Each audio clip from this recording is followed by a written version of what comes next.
Assalamualaikum warahmatullahi wabarakatuh. Perkenalkan, nama saya Aida Safitri, NIM 2111212039 dari jurusan IKM kelas A1. Pada video kali ini, saya akan menjelaskan tentang salah satu gangguan pada sistem pernafasan manusia, yaitu laringitis. Apa itu laringitis? Laringitis adalah peradangan yang terjadi pada kotak suara atau laring akibat penggunaan berlebihan, iritasi, atau infeksi. Di dalam laring ada pita suara, yakni dua lipatan selaput lendir yang menutupi otot dan tulang rawan. Bagaimana cara kerja pita suara kita pada kondisi normal? Saat kita berbicara atau bernyanyi, pita suara dibantu oleh mulut, gigi, dan lidah untuk membuat kata-kata dan nada. Pita suara atau laring terletak di jalur udara ke paru-paru atau di tenggorokan kita. Saat kita bernapas, laring kita akan terbuka lebar agar udara bisa keluar masuk dengan mudah. Saat kita berbicara, bernyanyi, atau teriak, pita suara akan menyempit. Suara yang kita dorong dari paru-paru akan membuat pita suara bergetar dan terbentuklah suara.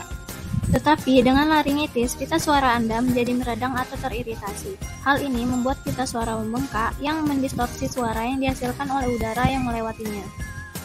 Akibatnya, suara Anda terdengar serak. Dalam beberapa kasus laringitis, suara Anda bisa menjadi hampir tidak terdeteksi. Laringitis biasanya ditandai dengan gejala berupa sakit tenggorokan, batuk, demam, suara serak, atau bahkan kehilangan suara. Pada anak-anak, karena struktur saluran pernapasannya lebih kecil, dapat terjadi kesulitan bernapas. Penyebab laringitis. Laringitis dibagi menjadi dua jenis, yaitu laringitis akut dan laringitis kronik. Laringitis akut adalah jenis laringitis yang berlangsung selama beberapa hari sampai beberapa minggu. Penyebab laringitis akut ini adalah yang pertama, cedera pita suara, infeksi virus, dan infeksi bakteri. Yang kedua, laringitis kronis. Laringitis disebut kronis jika berlangsung lebih dari 3 minggu. Penyebab dari laringitis kronis adalah yang pertama, perubahan bentuk pita suara karena faktor usia. Yang kedua, kebiasaan merokok. Ketiga, kecanduan alkohol. Keempat, kebiasaan menggunakan suara secara berlebihan dan dalam jangka waktu lama. Kelima, sering terpapar bahan yang mengiritasi atau menyebabkan reaksi alergi seperti bahan kimia, debu, dan asap. Yang keenam, kelumpuhan pita suara akibat cedera atau penyakit tertentu seperti stroke. Yang ketujuh, penyakit GERD. Kebanyakan laringitis bisa pulih sendiri dalam waktu sekitar 1 minggu tanpa obat-obatan.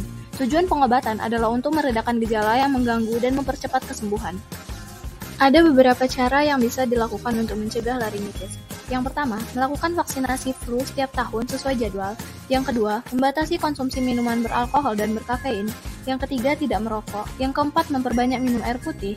Yang kelima, membiasakan cuci tangan sebelum dan sesudah makan atau setelah dari toilet. Yang keenam, menggunakan APD di tempat kerja. Dan yang ketujuh, mengurangi volume suara ketika berbicara. Sekian yang dapat saya sampaikan tentang laringitis ini. Saya mohon maaf apabila terdapat kesalahan kata. Wassalamualaikum warahmatullahi wabarakatuh.